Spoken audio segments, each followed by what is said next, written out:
Life is full of things to manage. Your work, your family, your plans, and your treatment.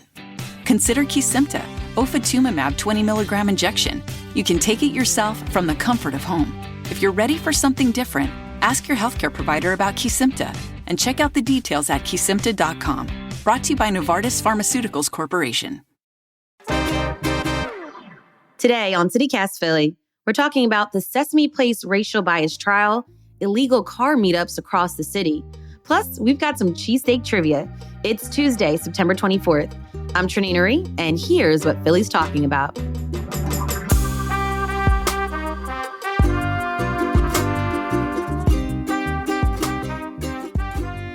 Joining me this week is Abby Fritz, our CityCast Philly producer. Hey, Abby. Good morning, Trenae. Good morning. And Asha Prihar, our Hey Philly newsletter editor. Hey, Asha. Hi, Trenae. All right, let's get into some of the news.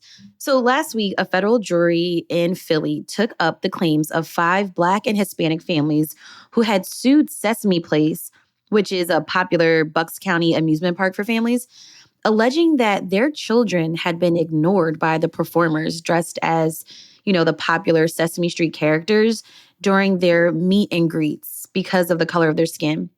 Do you guys remember 2 years ago when videos were circulating on the internet about these claims? I definitely remember all of the stories about this 2 years ago. And it was really kind of shocking to hear about controversy at Sesame Place because, I just thought back to when I was a kid and I have pictures of me there. And it's thinking wow, could something like this really be happening at a place that, I associate with happy memories. And, I would feel bad for kids for feeling like that at a place where they're supposed to be having fun. That's just, that sounds so heartbreaking. I remember seeing the videos, and in the videos, it looks like the characters are ignoring the children. But again, we don't know the full circumstances of, what happened or what led up to that moment. But it was heartbreaking to see little kids sad that they couldn't touch, the hands of some of the characters. Anyway, so the federal jury ultimately disagreed with the family's claims and said, no, the Sesame Place performers were not motivated by racial bias when they ignored the children during the park parades. And this is according to some reporting in the Inquirer. What they said is that they sided with the arguments from the park lawyers in that they blamed just the sheer size of the park crowds, the demands of parade choreography and costumes' limited visibility. I don't know how I feel about that. Because if you can see them, you can see everybody, right? Mm-hmm. Well, the article goes on to say that this was a very serious case, but some of the things that happened during this trial were just kind of interesting / funny. One of the attorneys representing the plaintiffs in the case, he actually gave his closing arguments wearing the fuzzy blue head of Super Grover over his business suit. What? Why? Literally why? I have no idea.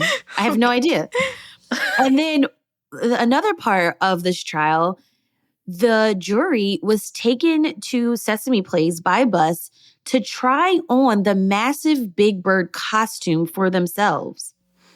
Okay, that one makes a little more sense to me. I don't know why they had to go all the way out there. They couldn't bring the costume to the courthouse. Wait, why does that make sense to you? I'm kind of confused by this. Why does that make sense? To give them a perspective. So they could see how limited the visibility is or not. That makes sense to me. I don't know why they had to go to Sesame Place, though. They could have brought the costume to the courtroom, I feel like. I guess to be in the environment, maybe to show them the distance from where children and families are to how big Big Bird could, is and that sort of thing, maybe.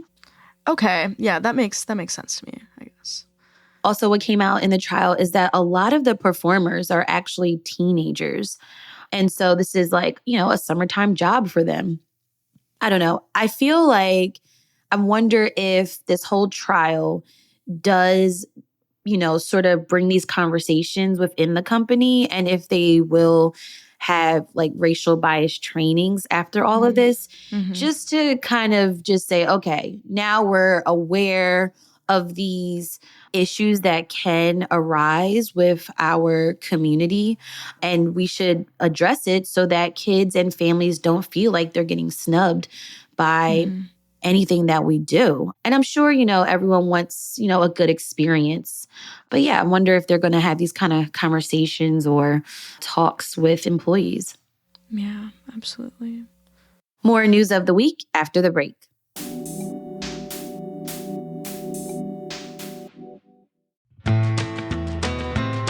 Hey, it's Trenae. If you've been listening to CityCast Philly, you know that I've been on a mission to find the best, most iconic cheesesteak in all of Philadelphia.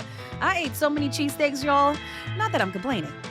And this week, I'm finally ready to share my findings. But I also want to tell you about the secret weapon in my months-long cheesesteak quest. Since I've been running all over town taste testing steaks, I really needed some footwear that was super comfortable, high quality, and obviously made me look good in every setting, even standing in line at gyms.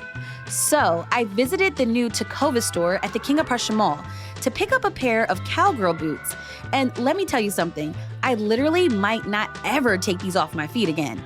The second I walked into the Tacova store, I felt totally taken care of.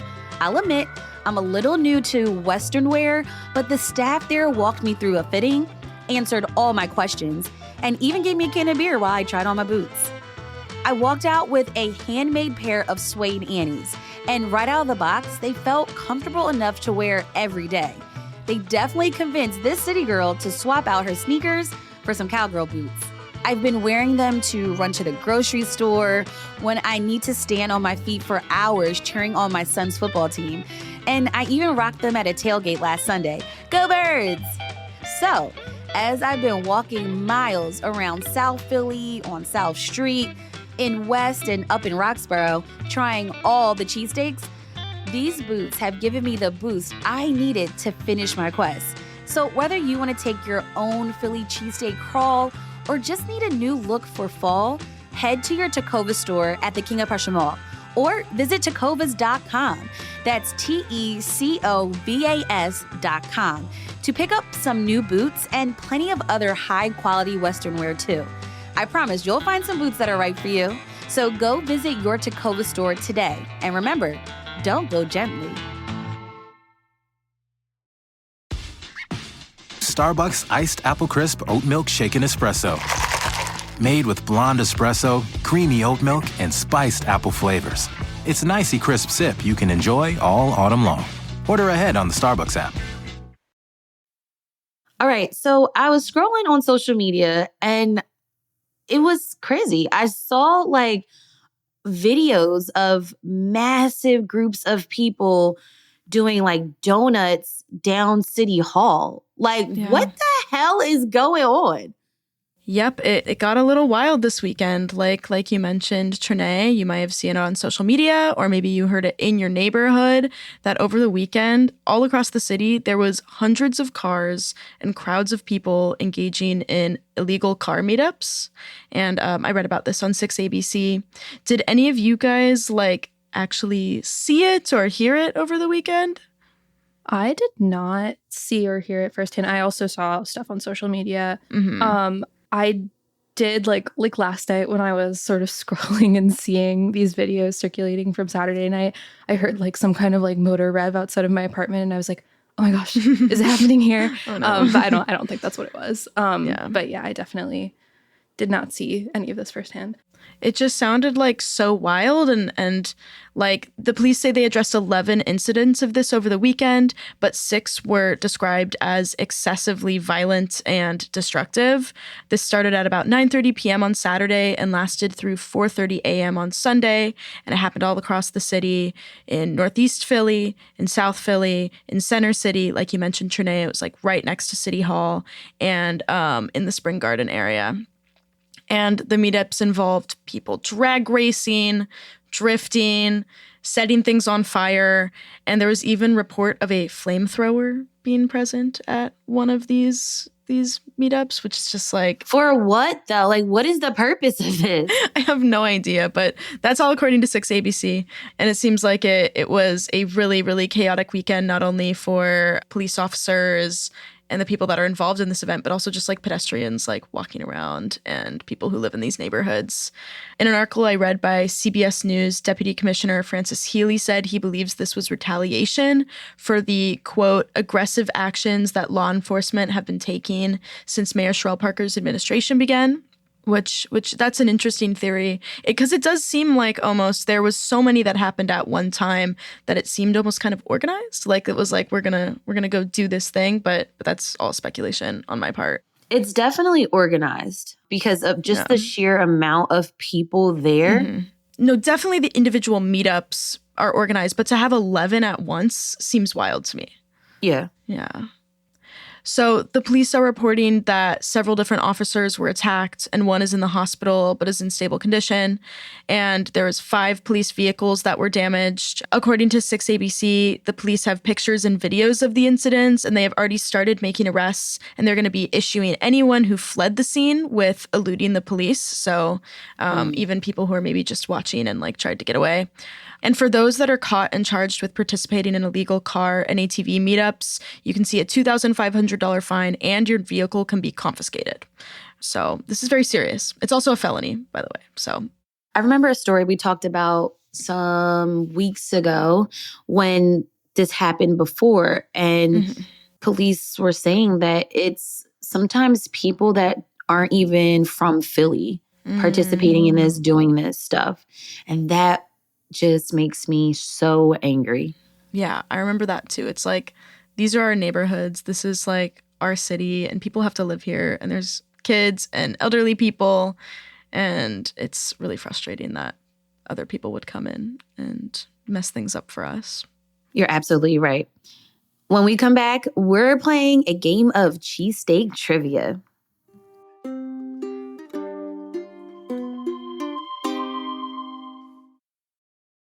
This podcast is supported by Progressive, a leader in RV insurance. RVs are for sharing adventures with family, friends, and even your pets. So if you bring your cats and dogs along for the ride, you'll want Progressive RV insurance. They protect your cats and dogs like family by offering up to $1,000 in optional coverage for vet bills in case of an RV accident, making it a great companion for the responsible pet owner who loves to travel. See Progressive's other benefits and more when you quote RV insurance at Progressive.com today. Progressive Casualty Insurance Company and Affiliates. Pet injury is an additional coverage and subject to policy terms. So this whole summer, I have been eating a bunch of cheesesteaks to determine who makes the best in Philly. And it has been tough, y'all. But later this week, I'll let you know my findings, like who had the best cheesesteak that you're supposed to eat. I don't know, maybe late night, or the best cheesesteak to take out of towners. So we'll find out those results later this week. But yesterday we talked on the show about if a cheesesteak is still Philly's signature food, and it very much is. So today we're going to have some fun and have some cheesesteak trivia. So Asha, you've come up with some questions all around cheesesteak knowledge. Yes, I have. I'm going to ask you 3 questions, or maybe 3.5. One of them has a little bonus question at the end. But yeah, this is going to be a similar format to our regular Tuesday news quiz, except it's not news today. It's cheesesteaks. Let's get into it. Question number 1. Which of the following cheesesteak spots has won a James Beard Award, which is a prestigious culinary honor? A, John's Roast Pork. B, Angelo's Pizzeria. C, Cafe Carmela. D, Max's Steaks. I mean, Trenae, you might get this one because I haven't tried all these places. So mine will be kind of a guess, kind of based on what I know just about them and what I've heard. I'm going to go with A. John's, you're going with John's? Yeah, I'm going with John's. John's is up there. It tastes so good. But I also feel like Angelo's is up there too because they make fresh bread. So I'm going to say Angelo's. Both good guesses. Abby got this one. Oh, she got it. Oh, Yay! Yeah, so John's Roast Pork, which is located on Snyder Ave in South Philly, it was recognized in the America's Classic category of the James Beard Awards in 2006. We're going back. So this category honors family-owned restaurants that have been open for at least a decade. And the only other Philly restaurant that has ever been recognized in this category is Vietnam Restaurant in Chinatown, which was recognized this year. And as far as I could tell, I think this is the only cheesesteak restaurant that has actually won a James Beard Award. So, wow. Yeah. Good for them. Happy for them. It's a good cheesesteak, y'all. It's a good cheesesteak. I need to try it. It's so close to me. I have to go. I've got to go soon. It's like you can either get that, get their cheesesteak, or get a roast pork sandwich, which I heard are good. Okay. Yeah, John's is pretty solid. I've had the cheesesteak and the roast pork. What I would recommend is go with a friend and get a cheesesteak, get a roast pork sandwich, and then split them in half. And you can have one of each half, you know. Cool. That's a good plan. Yeah, okay. You ready for the second question? Let's go. Okay, so this one's true or false. True or false? During a visit to Philly this summer, Vice presidential candidate J.D. Vance ordered a cheesesteak with Swiss cheese. I thought you were going to say Kamala Harris because she came to Philly to order a cheesesteak and she went to Jim's West. And I was like, I'm going to get this question, but you went a different direction. Oh my gosh. Okay, I don't think he's that crazy to do that. I'm gonna say that is false. Oh my goodness. Okay. Well, I'll say true, just so that one of us will get it. But I kind of agree with you, Trenae, honestly. You're both on the right track there with it's false. Okay. So actually, the reason I asked this question is because last month Vance did stop by Pat's. And he did order a cheesesteak there. And when he was there, he started talking about Swiss cheese. And he asked the employees there, like, why do you guys hate it so much? What's the story? But he actually ended up ordering his cheesesteak with whiz. And according to USA Today, like there was kind of like when he started talking about Swiss cheese, there was definitely some controversy on the internet. And there's some dispute over whether bringing up Swiss cheese at all was kind of like a gaffe on Vance's part. Or whether he was trying to sort of take a jab or like sort of make a reference to John Kerry's big gaffe during the 2004 presidential campaign when he went to Pat's and he actually tried to order Swiss on his cheesesteak, which is a cheese that they do not offer. Yeah, I know. Who even has Swiss in the refrigerator? Like, don't even order it. Not there. It's not the greatest cheese. No. I'll just say it. It's funky a little bit. And not in a good way. Like blue cheese is funky, but in a great way. Yeah.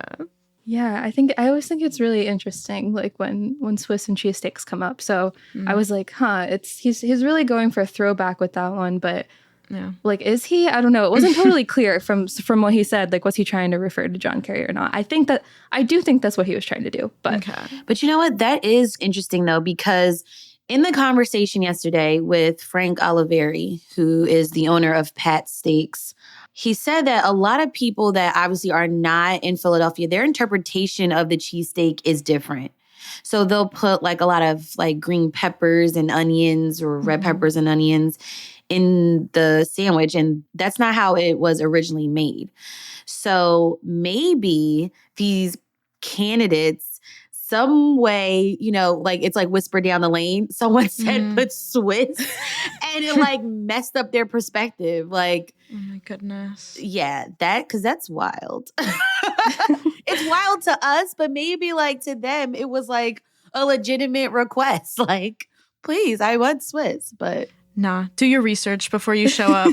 Do your research. That's definitely important. Yeah. And I know like John Kerry, when he tried to order Swiss, did get quite a bit of flack for that. And people still talk about it. So, it's 20 years later. People still talk about it. We're talking about it right now. Philly doesn't forget. We don't forget nothing. All right. Let's go into the last question. And this one has a little sort of bonus follow-up question. So we won't wrap up right away. So, Which of the following establishments claims the unofficial record for creating the world's longest cheesesteak to date? A. Steak Time Bar and Grill in Miamisburg, Ohio. B. Rim Cafe in Philly. C. The Main Street Grill in Lewiston, Idaho. Or D. Steve's Prince of Steaks in Philly.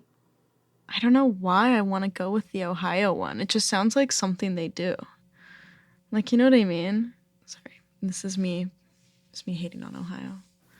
I was going to say, I don't know what you mean. I have no reference points to Ohio.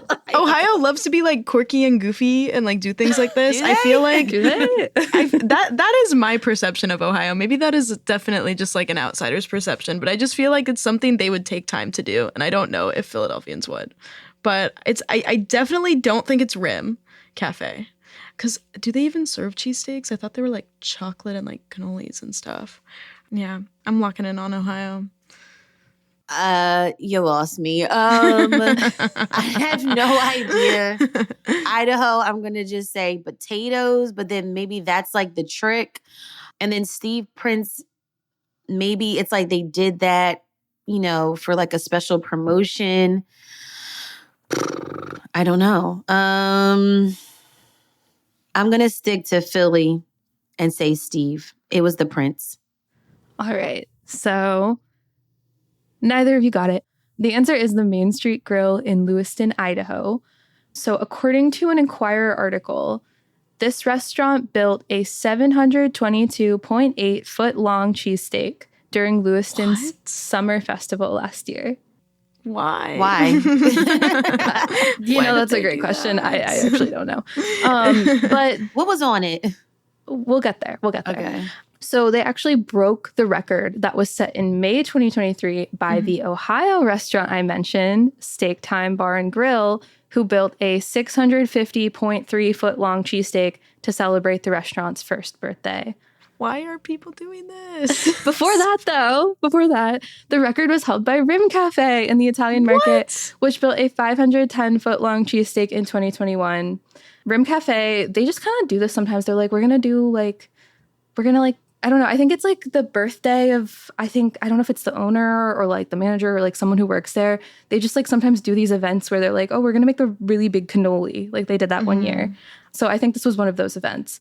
How expensive must it be to make a 500, 600, 700 foot long cheesesteak? Like how much meat?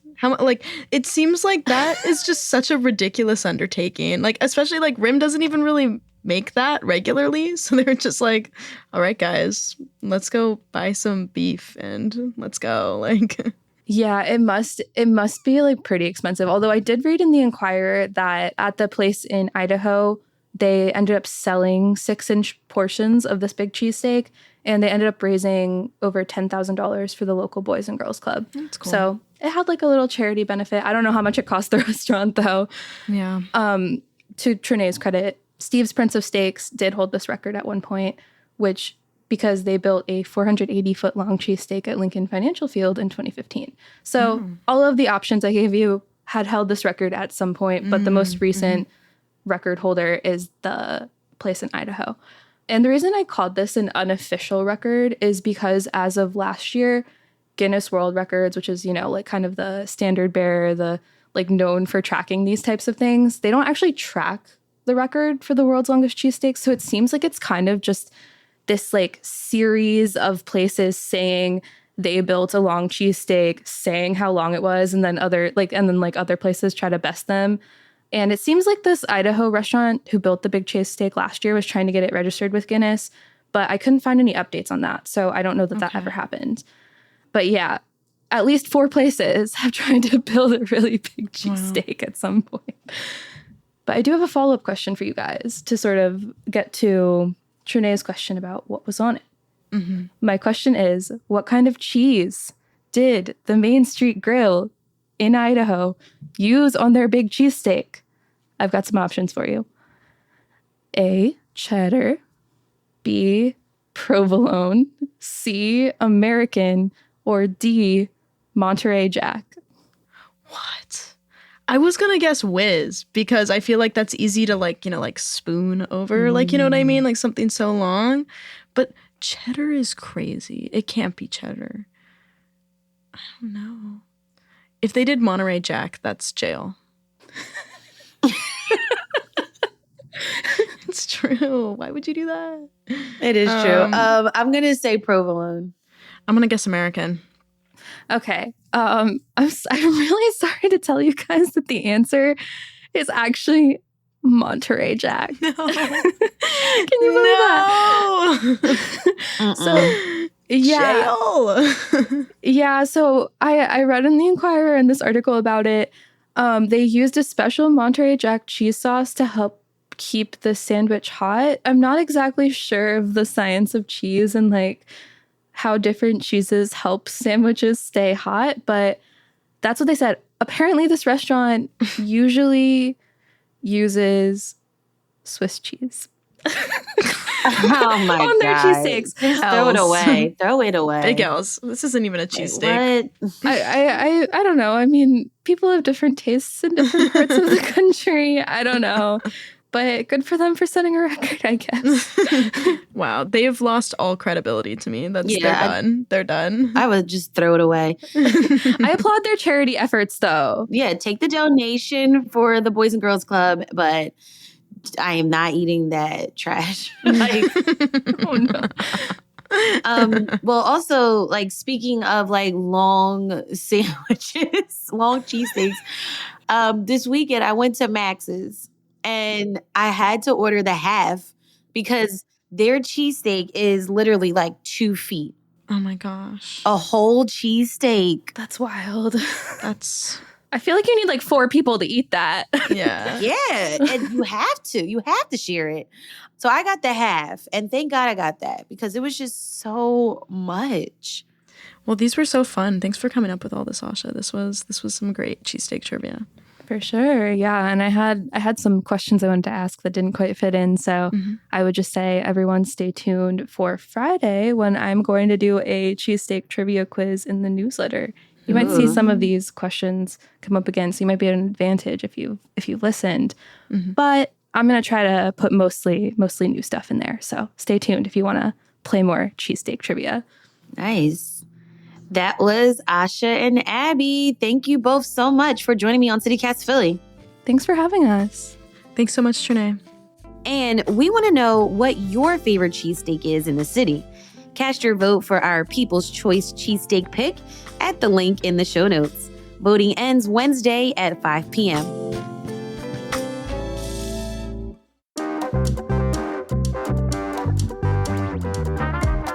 That's all for today here on CityCast Philly. How well did you do with that cheesesteak trivia? If you enjoyed this episode, tell your coworker and maybe you'll stump them with one of those trivia questions.